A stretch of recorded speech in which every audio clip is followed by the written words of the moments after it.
Hello friends, it's me again and welcome to TechSolve.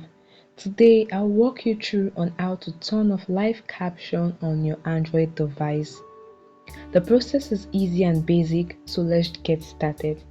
Alright, the first thing you want to do is to open up the settings app, either on your app drawer or your home screen. Tap on the gear icon to access the settings.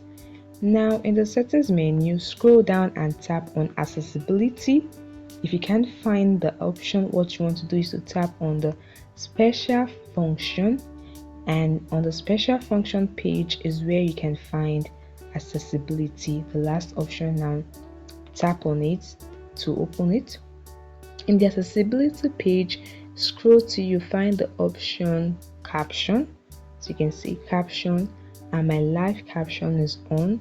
So to turn off live caption on Android, you just tap on it and toggle the switch to turn it off, and that is it. This is how you can turn off live caption. Once you've completed these steps, live caption should be turned off on your Android device. It's very easy.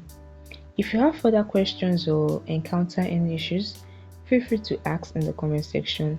Like this video and subscribe to the channel. Bye guys, and see you in the next video.